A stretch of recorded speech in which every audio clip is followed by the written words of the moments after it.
عرب، عجم، Europe, golf, ملکی غیر ملکی انٹرنیشنل میڈیا اور لوگوں کے گھروں میں گھر کر جانے والے بابا جی اس وقت پوری دنیا میں وائرل ہو چکے ہیں۔ اس حوالے سے ویسے تو لوگوں نے بہت غلو کیا، کسی نے تو قرون اولیٰ کے مسلمانوں جیسے صحابہ کا کردار، نبی صلی اللہ علیہ وسلم کے ساتھیوں کی مشابہت اور تو اور ابو بکر رضی اللہ عنہ کی ریزمبلنس قرار دے دیا۔ یہ کتنی بڑی جسارت ہے۔ یاد رکھیں، بزرگوں کا احترام، نیکوکاروں کا مقام اپنی جگہ، مگر غلو اسلام میں ہے حرام۔ صحابہ جیسا کوئی نہیں، خواہ کتنا ہی نیک، پرہیزگار، ولی کامل کیوں نہ ہو۔ صحابہ اپنی مثال آپ تھے۔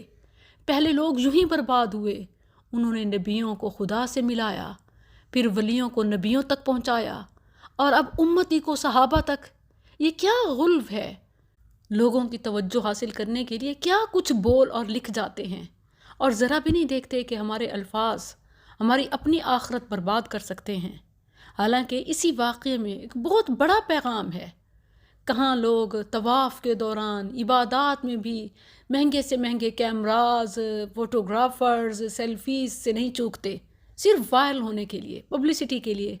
اور کہاں گمنام بلوچستان کے صحرا، ذمہ دار کی لینڈ کی کسی جھونپڑی میں رہنے والا، گمنامی کی زندگی بسر کرنے والا، گوشہ گمنامی سے مرکز نگاہ، مرکز پیار، مرکز توجہ بن گیا۔ کیا کیا کچھ نہ کیا، پتھر توڑے، کھیتوں میں کام کیا، بکریاں چرائیں، بکریاں بیچیں، تھوڑے تھوڑے کر کے پیسے جمع کیے۔ کرونا آیا تو داخلہ ہی بند ہو گیا، پھر محنت کی، پھر ریٹ مہنگے ہوئے، اخراجات ڈبل ہوئے۔ کسی نہ کسی طرح جب اللہ کے گھر پہنچا، روضہ رسول پہ حاضری دی، کچھ پاس نہیں، آنکھ کے کیمرے سے اور دل کے کیمرے سے جب ان لمحات کو محفوظ کر رہا تھا، اللہ نے پوری دنیا میں پھیلا دیے۔ کسی کی کھینچی ہوئی پکچر، ایک شارٹ ویڈیو ٹک ٹاک پہ کیا اپلوڈ ہوتی ہے، اللہ نے اس حدیث کا مستحق بنا دیا جو متفق علیہ ہے۔ ابو ہریرہ رضی اللہ عنہ بیان کرتے ہیں، رسول اللہ صلی اللہ علیہ وسلم نے فرمایا، اذا احب اللہ تعالی العبد نادى جبریل، جب اللہ کسی بندے سے محبت کرتا ہے، جبریل کو آواز دیتا ہے، جبریل حاضر ہوتا ہے، اللہ فرماتا ہے میں اس سے محبت کرتا ہوں، تو بھی اس سے محبت کر۔ پھر جب جبریل محبت کرتا ہے، وہ اہل سما میں اعلان کرتا ہے، آسمان والو، اللہ اس سے محبت کرتا ہے، سب اس سے محبت کرو، حتیٰ کہ آسمانوں میں اس کی مقبولیت پھیل جاتی ہے، اور پھر زمین والوں میں بھی اس کی محبت رکھ دی جاتی ہے۔ یاد رکھیں، نیک نامی کی کوشش کرنا، نیک نامی کی جستجو کرنا، دعا مانگنا کہ اللہ گڈ فیم دے، اچھی پبلسٹی ہو، یہ کوئی جرم نہیں ہے۔ ابراہیم علیہ السلام نے بھی دعا کی تھی، وَاجْعَلْ لِي لِسَانَ صِدْقٍ فِي الْآخِرِينَ۔ نیکی اس لیے نہیں کرنی کہ شہرت ملے، بلکہ نیکی اس لیے کرنی ہے کہ قبولیت ملے۔ جب اللہ کے ہاں کوئی نیکی قبول ہو جاتی ہے تو مقبولیت خود بخود مل جاتی ہے۔ اللہ اکبر۔ اور اس میں واضح پیغام ہے، کون سا اس نے شارٹ کٹ اپنایا، کون سی اس نے پبلسٹی کے لیے کوئی گیم اختیار کی؟ یہ سب اللہ کی طرف سے ہے۔ اللہ جسے چاہے شہرت، دولت، عزت، مرتبت سے نوازے۔ اسی لیے یہ سب لینے کے لیے حرام راستے نہ اپناؤ، اور نہ ہی کسی کی شہرت، دولت، عزت اور نیکی وغیرہ سے متاثر ہو کر اس کی شان میں زمین آسمان کے کلابے ملا دو۔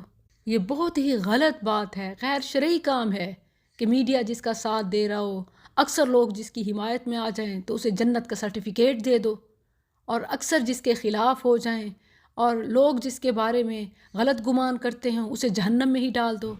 شریعت میں اس کی ہرگز اجازت نہیں ہے۔ اس حوالے سے خبردار ہو جائیں۔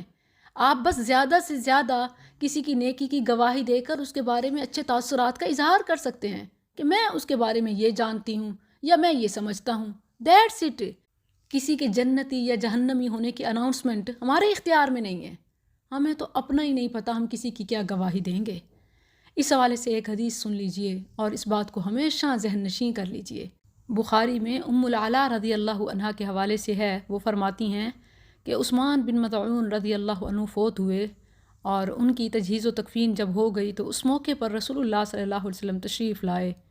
میں نے کہا، اے ابو الصائب، یہ عثمان رضی اللہ عنہ کی کنیت تھی، یعنی ان کے بارے میں گواہی دیتے ہوئے کہنے لگی اے ابو صاحب، آپ پر اللہ کی رحمت ہو، میں گواہی دیتی ہوں کہ اللہ نے تجھے عزت بخشی ہے۔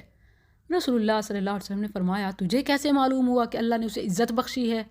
میں نے عرض کی، اے اللہ کے رسول، میرا باپ آپ پر قربان، تو پھر اللہ کس کو عزت دے گا؟ یعنی اتنا اچھا، اسے تو عزت ملنی ہے۔ آپ صلی اللہ علیہ وسلم نے فرمایا، اسے یقیناً موت آ چکی ہے، واللہ مجھے بھی امید ہے کہ اللہ اس کے ساتھ اچھا معاملہ کرے گا، لیکن اللہ کی قسم میں اللہ کا رسول ہوں، اس کے باوجود مجھے اپنے بارے میں معلوم نہیں کہ میرے ساتھ کیا ہونے والا ہے۔ تو سیدہ ام العلا رضی اللہ عنہ نے کہا، اللہ کی قسم آج کے بعد میں کبھی کسی کے متعلق اس طرح کی گواہی نہیں دوں گی۔ تو زیادہ سے زیادہ بس امید ظاہر کر سکتے ہیں۔ اور سبق کی کیا بات ہے اس میں، نصیحت کا کیا پیغام ہے کہ اللہ کی رضا کے لیے کام کیجئے، قبولیت، شہرت، دولت، ان تمام سے بے فکر ہو جائیے، اللہ آپ کے دامن میں ڈال دے گا، اور نیکی کے کاموں کو قبولیت اور مقبولیت کی چابی بنائیں، نہ کہ حرام کاری کے ذریعے۔ اور لوگ کسی کے حق میں کھڑے ہو جائیں تب بھی آپ اس کے بارے میں وہ گمان نہ کریں، اور اگر لوگ کسی کے خلاف ہو جائیں تب بھی آپ اس کو جہنم پہنچانے کا اختیار نہیں رکھتے۔